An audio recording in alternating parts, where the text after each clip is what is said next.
Welcome to WeLearn Networks. This is session number 8 of subject management of machines and materials, and today we will cover the chapter job design. The topic that we will cover in these sessions are introduction to job design, design factors, environmental factors, organizational factors, behavior dimensions of job design, and socio-technical approach to job design. Introduction to job design. Job design is concisely planned structuring of work effort performed by an individual or a team of persons. Good job designs must answer the job related questions such as what work is to be performed, who is to perform the work, where the work is to be done, when the work is to be done, why the job is necessary, and how should the work be accomplished. जो job design होता है वो हमारा concisely plan किया जाता है कि हम किस तरीके से अपने वर्क एफर्ट्स को परफॉर्म करेंगे या फिर उनको स्ट्रक्चर करेंगे किसी इंडिविजुअल के लिए या फिर किसी टीम के लिए. मीन्स कि किस तरीके से हमारा वर्क परफॉर्म किया जाएगा, एक पर्टिकुलर जॉब कैसे करी जाएगी, उसे हम जॉब डिजाइन कहते हैं. जो एक गुड जॉब डिजाइन होता है ना, उसे बहुत सारे क्वेश्चंस के आंसर देने चाहिए, जैसे कि क्या काम है, क्या काम हमें करना है, क्या कौन कौन उस काम को करेगा, या फिर कहाँ वो काम किया जाएगा, कब वो काम खत्म होगा, या कौन कौन उसको करेगा, और क्या क्या नेसेसरी स्टेप्स हैं उस जॉब को करने के लिए. तो ऐसे बहुत सारे क्वेश्चंस होते हैं जो एक अच्छे जॉब डिजाइन को आंसर करने चाहिए. Job designers usually attempt to minimize the amount of physical human effort. जो job designer होता है वो attempt करता है minimum से minimum amount of physical human effort को. Degree of labor specialization. Specialization of labor is the two-edged sword of job design. One on the hand, it has made possible high speed and low cost productions and has therefore increased our standard of living. On the other hand, extreme specialization could lead to adverse effect on the worker like boredom etc. जो specialisation होती है हमारी labour की, वो to edge sword की तरह होती है, दो धारी तलवार की तरह होती है किसी जॉब डिजाइन के लिए. एक हैंड पे ये पॉसिबल करती है कि हम अच्छे से अच्छे प्रोडक्ट को अच्छी सी अच्छी स्पीड में प्रोड्यूस कर सके एट लो कॉस्ट. मींस जो हमारे स्टैंडर्ड ऑफ लिविंग है वो भी इंक्रीज हो जाता है. मींस जो हमारे जॉब है उस वो ज़्यादा अच्छी तरीके से हम परफॉर्म कर सकते हैं जब हम लेबर को स्पेशलाइज करेंगे. पर दूसरे केस में क्या हो सकता है कि अगर हम स्पेशलाइजेशन एक्सट्रीम तरीके से करें तो उसके सीवियर इफेक्ट वर्कर्स पे हो सकते हैं, जैसे कि बोर्डम. अगर हमारा एक वर्कर बोर हो जाता है एक किसी पर्टिकुलर जॉब से तो उसका इंटरेस्ट उस जॉब में नहीं रहेगा, और जब तक इंटरेस्ट होगा उसका पर्टिकुलर जॉब में तो वो उस काम को करने के लिए एक्साइट रहेगा. तो ऐसी कंडीशंस भी हमें जॉब डिजाइन में रखनी चाहिए कि कोई जो हमारा वर्कर है वो हमारे काम से बोर ना हो. तो डिग्री ऑफ लेबर स्पेशलाइजेशन बहुत इंपॉर्टेंट क्राइटेरिया फॉलो करता है जॉब डिजाइनिंग के लिए. Advantages of specialization to management are the followings. Specialization के जो एडवांटेजेस है वो फॉलो करते हैं. First one is rapid training of workforce. हमें वर्कफोर्स के लिए रैपिड ट्रेनिंग की जरूरत होती है, और ये जो स्पेशलाइजेशन है वो हमें हेल्प करता है कि हम इस ट्रेनिंग को फुल्ली प्रोवाइड करें. Second one is ease in recruiting new workers.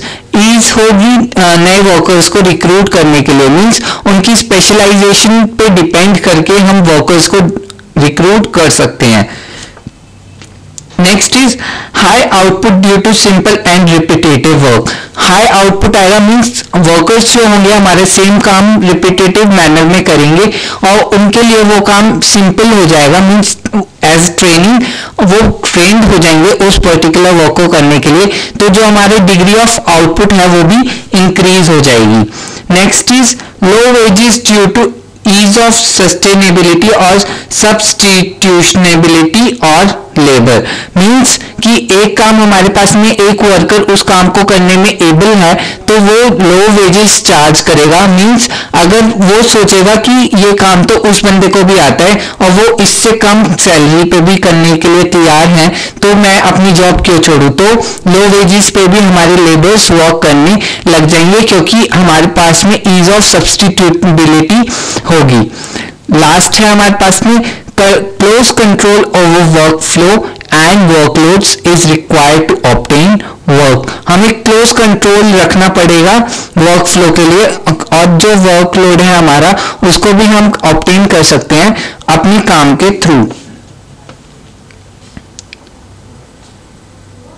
Disadvantages to labor could be boredom stemming from repetitive nature of work। जो disadvantages हैं इस जॉब डिजाइन के लिए, स्पेशलाइजेशन ऑफ मैनेजमेंट के लिए, तो पहला जो डिसएडवांटेज है वो होता है कि बोर्डम, कि जो हमारा वर्कर है वो बार बार एक ही काम करते हुए बोर हो सकता है। दूसरा है little gratification from the work itself because of small contribution to each item. Little gratification मिल सकता है हमें क्योंकि जो हमारा काम है वो हर काम में छोटे छोटे कॉन्ट्रीब्यूशंस देता है। थर्ड है हमारे पास में लिटिल और no control over work pace, हमारे पास में वर्क पेस के लिए कोई कंट्रोल नहीं रह पाता। Fourth one is little opportunity to progress to a better job, better job के लिए कोई फर्दर प्रोसेसिंग नहीं हो पाती, कोई चांसेस या अपॉर्चुनिटीज हमें नहीं मिल पाती। Next is little opportunity to show initiative through developing better methods. Little opportunities होती है कि हम नए काम के लिए इनिशिएटिव्स ले, क्योंकि ये देखा जाता है कि काम जो है वो एक बंदा पर्टिकुलर काम में ट्रेंड है तो उसे नई अपॉर्चुनिटीज नहीं मिल पाती कोई नए जॉब को परफॉर्म करने के लिए। तो ये हमारे पास में कुछ डिसएडवांटेजेस भी होते हैं, जिसमें पहला है बोर्डम, दूसरा है ग्रेटिस्फैक्शन, तीसरा है नो कंट्रोल, और चौथा है लेस अपॉर्चुनिटीज, और फिफ्थ है no initiative. Ergonomic human engineering. Every industrial system consists of some or all of the following components. First one is hardware, second one is software, and third one is physical environment and the organization. An objective of the designer is to arrange these components to a given or a harmonious and efficient operations। जो ergonomic या फिर human engineering का task जो हमारे job design में है वो ये है कि हम अब एक ऐसा ऑब्जेक्टिव तैयार करें किसी डिजाइनर के लिए कि जो हमारे वर्कर्स हैं वो कंफर्टेबल रहें अपनी जॉब डिजाइनिंग के साथ में या फिर जो हमारा फिजिकल एनवायरनमेंट है उसके साथ में। तो जो हमारे इंडस्ट्रियल सिस्टम है वो कुछ कंपोनेंट्स का बना होता है, जैसे कि एक हार्डवेयर, एक सॉफ्टवेयर और फिजिकल एनवायरनमेंट। हार्डवेयर जहाँ पे हमारे बंदे का जो हमारे वर्कर्स हैं वो काम करते हैं, सॉफ्टवेयर जिस पे वो काम करते हैं, और जो हमारा फिजिकल एनवायरनमेंट है वो कैसा है कि मीन्स उनका बायोलॉजिकल एनवायरनमेंट कैसा है। तो जो ऑब्जेक्टिव है डिजाइनर का वो ये है कि हार्मोनियस और एफिशिएंट ऑपरेशंस के लिए इन कंपोनेंट को इस तरीके से अरेंज करे कि जो हमारा वर्कर है वो कंफर्टेबल रहे हमारे जॉब डिजाइन से। डिजाइन फैक्टर्स, जो हमारे डिजाइन फैक्टर्स हैं किसी जॉब डिजाइन के लिए वो होते हैं। First one is layout of equipment and sitting, कि किस तरीके से हमारे लेआउट्स या फिर जो हमारे इक्विपमेंट्स और सिटिंग हैं, मींस कहाँ पे हमारे वर्कर्स काम कर रहे हैं, उनकी इक्विपमेंट्स कौन कौन से हैं, उनका लेआउट किस तरीके से है। मींस तो ये जो हमारा फैक्टर है वो सबसे डिपेंडिंग फैक्टर होता है, क्योंकि जो हमारे इक्विपमेंट डिजाइन है वो ऑपरेशन को स्टार्ट करने में हेल्प करते हैं, और जो हमारी सिटिंग लेआउट है वो ये बताते हैं कि वर्कर रेस्ट कहाँ पे करेंगे। तो अगर ये दोनों डिजाइन फैक्टर्स हमारे लेआउट में नहीं होंगे तो शायद वर्कर्स जल्दी से अपने काम को कंप्लीट ना कर पाए, क्योंकि वो बोर्डम और टायर्ड रहेंगे, तो इसकी वजह से जॉब को हमारी नुकसान हो सकता है। Ideally Equipment design should start with the operator. Often a piece of equipment is first designed and then the operator is asked as a kind of afterthought who has to cope with unsatisfactory arrangement of display and control as best as he can. तो means कि किस तरीके से हमारे equipments और sittings aligned हैं वो बहुत ही मेजर रोल प्ले करता है किसी भी जॉब डिजाइन के लिए. Next topic is instrument display design कि किस तरीके से हमारे जो इंस्ट्रूमेंट हैं उनका डिस्प्ले होगा. Visual dial displays could have a guaranteed scales of which the indications of a value is given by a means of pointer. तो जो हमारे visual dial displays होते हैं वो एक ग्रेजुएटेड स्केल को फॉलो करते हैं. मीन्स उसमें वैल्यूज जो होती हैं वो इंडिकेशन प्रोवाइड करती हैं थ्रू अ पॉइंटर. जो हमारे पॉइंटर्स होते हैं वो इंडिकेशन दिखाने के लिए फॉलो किए जाते हैं. There could be off on lights knows as indicators, warning devices and numerically displayed information counters. तो ये जो हमारे डिवाइसेस विजुअल डायल डिवाइसेस होते हैं, डिस्प्लेस जो होते हैं वो ऑन और ऑफ लाइट्स को यूज कर सकते हैं ताकि हम उनको एज इंडिकेटर्स, वार्निंग डिवाइसेस या फिर काउंटर्स की तरह यूज करें for displaying information. Numerical information को डिस्प्ले करने के लिए हम काउंटर्स यूज कर सकते हैं. इंडिकेटर्स के लिए हम ऑन और ऑफ यूज कर सकते हैं, ऑन और ऑफ लाइट्स यूज कर सकते हैं. और ये जो ऑन और ऑफ लाइट्स जो होती हैं वो हमारी वार्निंग डिवाइसेस के लिए भी हम यूज कर सकते हैं. Visual displays could be of different kinds like moving index with a fixed legend. Second one is fixed index with moving legend. Third one is open window display. Fourth one is counters. Fifth one is shutters or lights. तो बहुत सारी तरीके के हमारे पास में visual displace हो सकते हैं. Next is compatibility. Now you will notice that there are quite a few natural movements. One usually turns a knob in a clockwise rotatory direction or from left to right so as to switch on an instrument or equipment. Such natural movement needs to be kept in mind while designing instrument knobs. तो means ये compatibility क्या बताती है कि like हमारे पास में एक एग्जाम्पल अभी मैंने समझाया कि एक वर्कर को नॉब टर्न करना है. तो जो हमारी फिजिकल या फिर जो मेंटली हम नॉब को टर्न करते हैं वो लेफ्ट टू राइट टर्न करते हैं. तो जो हमारे डिजाइन फैक्टर्स या फिर हम किसी नॉब को डिजाइन कर रहे हैं तो वो भी इसी तरीके से डिजाइन करनी चाहिए कि जो हमारी नेचुरल माइंडसेट है किसी इक्विपमेंट को यूज करने के लिए वो कैसी है. लाइक अगर हम एक नॉब बना रहे हैं तो ये ध्यान में रख के बनाना चाहिए कि जो उसकी फिजिकल या फिर जो हमारी मेंटल कैपेबिलिटी है वो नॉब को टर्न करने के लिए लेफ्ट टू राइट है. तो हमारा जो नॉब है उसको हम डिजाइन करेंगे वो मूव करे लेफ्ट टू राइट. ये हमारी कंपैटिबिलिटी है कि हम अपनी इक्विपमेंट्स के साथ में कितने कंपैटिबल हैं या फिर जॉब डिजाइन के साथ में हम कैसे कंपैटिबिलिटी दे रहे हैं अपने वर्कर्स को. नेक्स्ट हमारे पास में control design characteristics. Control design characteristics क्या होते हैं? Control used for continuous adjustment could be rotatory और रेसिप्रोकेटरी इन फॉर्म. क्रैंक्स जो हमारे कंट्रोल्स होते हैं मीन्स कंट्रोल डिजाइन कैरेक्टरिस्टिक्स में क्या आता है, जो हमारे कंट्रोल होते हैं वो ये होते हैं कि हम किस तरीके से अपनी कॉन्टिन्यूस एडजस्टमेंट को विदहोल्ड करेंगे विद रिस्पेक्ट टू हमारे किस तरीके के इक्विपमेंट्स हम यूज कर रहे हैं. लाइक रोटेटरी इक्विपमेंट्स यूज कर रहे हैं या फिर रेसिप्रोकेटरी इक्विपमेंट्स यूज कर रहे हैं. तो उनका कंट्रोल किस तरीके से होगा वो हमारे कंट्रोल डिजाइन कैरेक्टरिस्टिक्स बताते हैं. Like let us now discuss some of these control mechanisms and their utilities. First one is crank. Crank is a control in which the handle is offset from and parallel to the shaft. जो हमारा crank होता है वो एक offset होता है जहां पे जो हमारा हैंडल है वो यूज किया जाता है या फिर वो पैरेलल होता है शाफ्ट के. तो cranks are used when high turning speeds are required. जब हमारे और इन क्रैंक्स को हम तब यूज करते हैं जब हमारे हाई टर्निंग स्पीड्स के लिए हमें किसी डिवाइस को यूज करना होता है.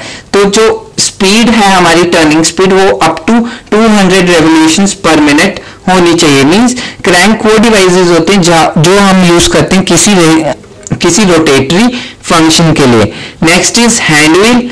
Hand wheel is a circular control grip by grip preferably with both hands. Hand wheels हमारे वो डिवाइसेस होते हैं, वो कंट्रोल डिवाइसेस होते हैं जिनको हम अपनी हाथ से ग्रिप करते हैं, बोथ हैंड से ग्रिप करते हैं और एक रिम से वो अटैच होता है। मींस फॉर ओपनिंग और क्लोजिंग पर्पस हम हैंड व्हील्स को यूज करते हैं। Next is knob. Knob is a rotatory control that can be operated freely by gripping it on both sides with fingers of one hand. Knob हमारे वो rotatory control devices होते हैं जिनको हम freely operate कर सकते हैं अपनी फिंगर से ग्रिप करके।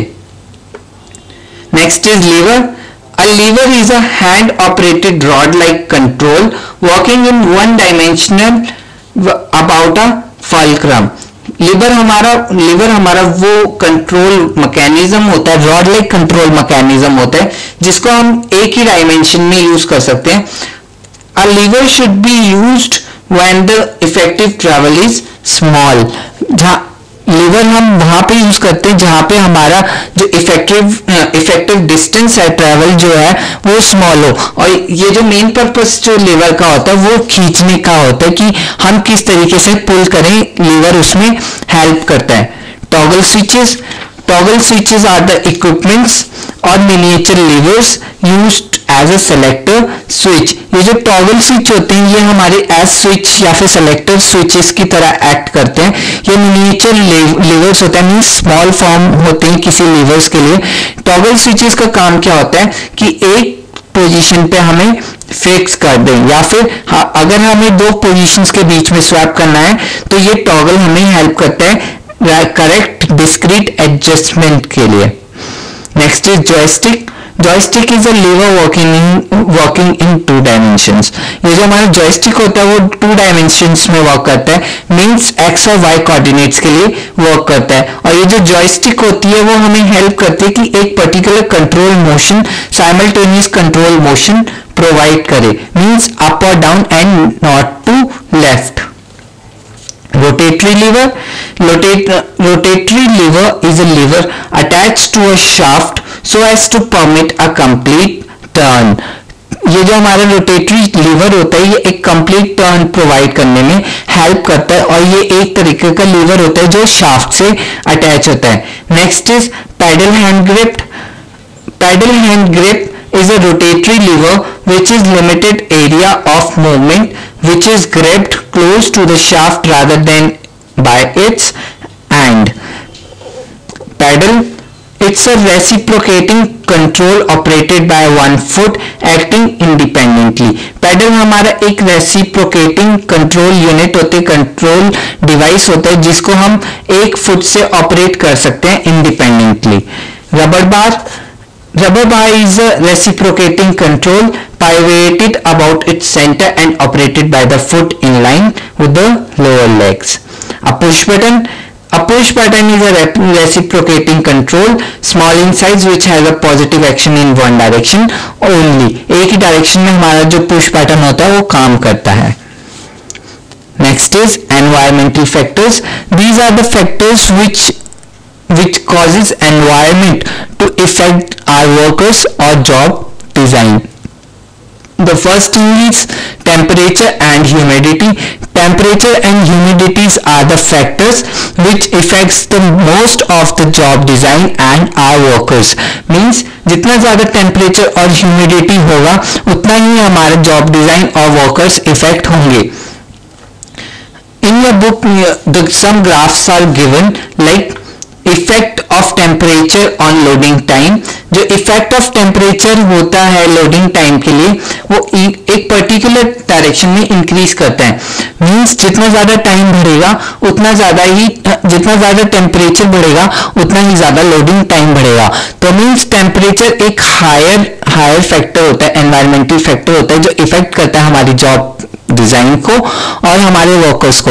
लाइक जितना ज्यादा टेम्परेचर और ह्यूमिडिटी होगा हमारा वर्कर उतनी जल्दी ही थक जाएगा अपने काम से, तो मींस वो वर्कर ज्यादा टाइम लेगा रेस्ट के लिए एज कंपेयर टू अगर हमारा टेम्परेचर कम है। मींस ठंड में अगर टेम्परेचर ठंडा है, means at the time of winters जो रेस्ट का टाइम होता है वर्कर्स का वो कम होता है, पर इन समर्स हमारे वर्कर्स जो है वो जल्दी थक जाते हैं। तो मीन्स टेम्परेचर और ह्यूमिडिटी वो एनवायरमेंटल फैक्टर्स होते हैं जो कॉज करते हैं कि हमारे वर्कर्स कितनी जल्दी काम कर सकते हैं। Next is vibration. During work, a person could be frequently subjected to vibrations from various resources.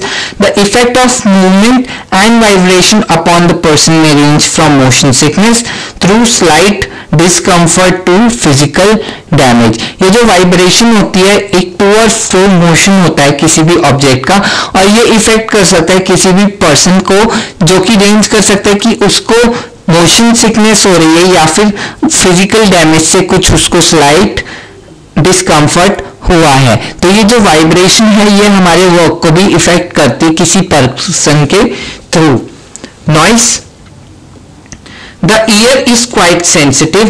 Noise could be frequent cause of fatigue and irritation resulting in loss of output. हम अगर हमारे working environment में शोर बहुत ज़्यादा होगा, noise बहुत ज़्यादा होगी, तो इससे क्या हो सकता है, जो हमारा वर्कर है वो फ्रिक्वेंटली फैटिग हो जाएगा या फिर इरिटेट हो जाएगा उस नॉइज से। तो इससे क्या होगा, जो हमारे आउटपुट का लेवल है वो भी कम हो जाएगा, क्योंकि ये जो नॉइज है वो डायरेक्टली कम्युनिकेट करती है या फिर डायरेक्टली इफेक्ट करती है हमारे ईयर्स को, और जो हमारे ईयर्स हैं वो कंट्रोल करते हैं इरिटेशन को। हमारे माइंड सेट ऐसा उसको सेट करेगी, ज़्यादा नॉइज तो हमारे ईयर्स हमारे एक माइंड सेट को डेवलप करेगा जो कि एक इरिटेटिंग नेचर प्रोवाइड करता है। Next is visual environment. अगर हमारे विजुअल एनवायरनमेंट अच्छा है, ग्रीनरी के साथ में या फिर कुछ अच्छे डिस्प्लेस हमने लगा रखे हैं अपने वर्क प्लेस पे जॉब डिजाइन के लिए, तो एक अच्छा एनवायरनमेंट क्रिएट होता है। तो जो हमारा वर्कर है या फिर जो भी हमारे जॉब डिजाइन फैक्टर्स हैं वो विजुअली काफी अच्छे हो जाएंगे। तो विजुअल एनवायरनमेंट जो है वो भी एक इम्पॉर्टेंट फैक्टर है इस एनवायरमेंटल फैक्टर्स के लिए। जो जब हम डिजाइन करते हैं अपनी जॉब, तब हमें ये फैक्टर्स जो एनवायरमेंटल फैक्टर्स हैं इनको माइंड में रख के डिजाइन करने चाहिए। Next is organizational factors. The problem of when to give a break or rest pause to an operator has been engaging the attention of researchers for many years. जो problem, ये जो organisational factors होते हैं वो ये होते हैं कि ब्रेक दे दिया हमने रेस्ट करने के लिए या पॉज करने के लिए किसी ऑपरेटर को, तो ये बहुत ही एक अटेंशन का मैटर है किसी ऑपरेटर या फिर रिसर्चर्स के लिए बहुत सालों से। Work measurement techniques are important, some of which are discussed in previous unit. Heavy work can be measured by means of energy expenditure. जो हमारा वर्क मेजरमेंट टेक्निक्स होती है वो बहुत ही इंपॉर्टेंट क्राइटेरिया होता है, और हैवी वर्क जो है ना हम उसको मेजर करते हैं कि हमने कितनी एनर्जी एक्सपेंड करी है या एक्सपेंडिचर करी है किसी एक काम को करने के लिए।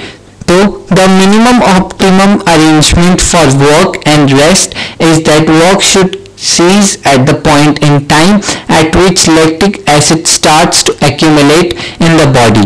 Rest taken at this time will be minimum. जो ऑप्टिमम अरेंजमेंट होता है किसी काम का और रेस्ट करने का उस काम के लिए, वो सीज होता है कि हम कितनी टाइम पे, कितनी पॉइंट ऑफ टाइम पे लैक्टिक एसिड को एक्यूमुलेट करना स्टार्ट कर रहे हैं अपनी बॉडी में। तो रेस्ट वो टाइम होता है जहां पे हम इस लैक्टिक एसिड की फॉर्मेशन को मिनिमल कर रहे हैं। Work dimensions of job design.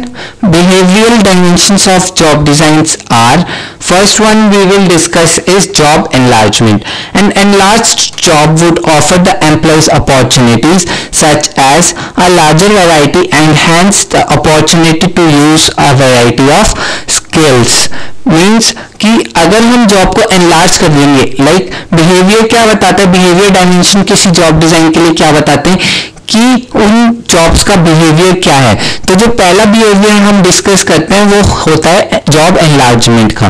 Job enlargement का मतलब है कि हम किस तरीके से अपनी जॉब को एनलार्ज कर रहे हैं इन सर्टेन क्राइटेरियाज या फिर सर्टेन फील्ड्स हम किस तरीके से अपनी जॉब को एनलार्ज कर रहे हैं। तो जो मेन एडवांटेज होता है एनलार्ज जॉब्स का, जो एम्प्लॉय को अपॉर्चुनिटीज देता है बहुत सारी, जैसे कि जितनी ज़्यादा हम जॉब को एनलार्ज करेंगे उतनी ज़्यादा वैरायटीज हमारी जॉब में आएंगी, और इस हिसाब से बहुत सारी अपॉर्चुनिटीज भी ऐड होंगी कि कोई हमारा जो वर्कर है या फिर जो हमारा एम्प्लॉय है वो अपनी वैरायटी ऑफ स्किल्स को दिखा सके उस लार्जर वैरायटी ऑफ जॉब्स के लिए। Autonomy, the opportunity to exercise control over how and when the work is completed. Opportunity वो exercise या control होता है जहाँ पे हम दिखा सके कि हमारा वर्क हम किस तरीके से और कैसे कर रहे हैं। Task identity, the opportunity to be responsible for an entire piece of program of work. तो जो टास्क आइडेंटिटी होती है वो ये होती है कि हम अपॉर्चुनिटी प्रोवाइड करें कि क्या चीज किसके लिए या फिर कौन सा प्रोग्राम किस काम के लिए रिस्पॉन्सिबल है। और लास्ट है हमारा feedback, the opportunity to receive an online information. Job enrichment, ये वो हमारे बिहेवियरल डायमेंशन होता है जहां पे हम प्रिज्यूम करते हैं that many of jobs are so highly specialized that operative workers can no longer visualize how their work contributes to the organization's goal. हम प्रिज्यूम करके चलते कि ऐसी बहुत सारी जॉब्स होती हैं जहाँ पे हाईली स्पेशलाइज्ड वर्कर्स की हमें ज़रूरत होती है जो कि विजुअलाइज नहीं कर पाते कि ऑर्गेनाइजेशन के गोल्स क्या हैं। The job enrichment is a procedure of redesigning work content to make the job more meaningful and enjoyable by involving employees in planning, organizing and controlling their work. Job rotation means particular, जो हमने पीछे बात करी थी boredom के लिए कि एक पर्सन रिपीटेटिव वर्क से बोर हो जाता है, तो हम एक बिहेवियरल डायमेंशन ऐड कर सकते हैं जिसका नाम है जॉब रोटेशन। जॉब रोटेशन वो अप्रोच है जहां पे jobs that cannot be designed or automated to eliminate undesirable features is to move or rotate employees into the job for a short period of time and then move them out again. ये job rotation वो तरीका या वो approach होती है जहां पे हम अपने एम्प्लॉयज को एक काम से हटा के दूसरे काम पे रखते हैं और वापस उस काम से हटा के दूसरे काम पे लगा देते हैं। तो मींस जॉब रोटेशन अगर हमारी जॉब डिजाइन में रहेगी तो इससे क्या होगा, एम्प्लॉय हमारा किसी काम से बोर नहीं होगा। This job rotation technique seems to be working well in large number of situations that seems to defy job enrichment or job enlargement. Socio-technical approach to job design, the consideration of both the technologies of production and the social aspects of the work environment is called socio-technical approach to job design. ये जो consideration हम लेके चलते हैं कि technology भी साथ में काम करेगी और social aspects भी हमारे साथ में काम करेंगे किसी वर्क एनवायरनमेंट के लिए, तो उसे हम socio-technical approach कहते हैं किसी जॉब डिजाइन के लिए। The socio-economic approach emphasize करती है, emphasizes the need for integrating the social consequences of the work with the traditional cost versus quantity consideration of production. ये जो हमारी सोशियो इकोनॉमिक अप्रोच होती है वो emphasize करती है कि क्या हमारी इंटीग्रेशन की नीड्स हैं किसी सोशल या फिर किसी टेक्निकल एनवायरनमेंट के लिए। The concept of socio-technical system was first elucidated by Aristotle and his colleagues at the Tavistock Institute of Social Research. This institute is in London. On the basis of studies carried out at the Tavistock Institute, the following guidelines for job design are offered at the level of individual.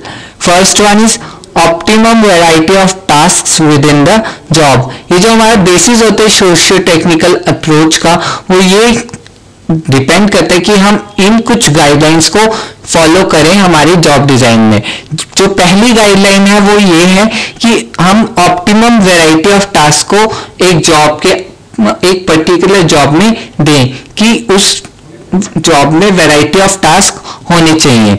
Next is meaningful pattern of task, जो हमारे task हैं वो meaningful pattern में work करने चाहिए।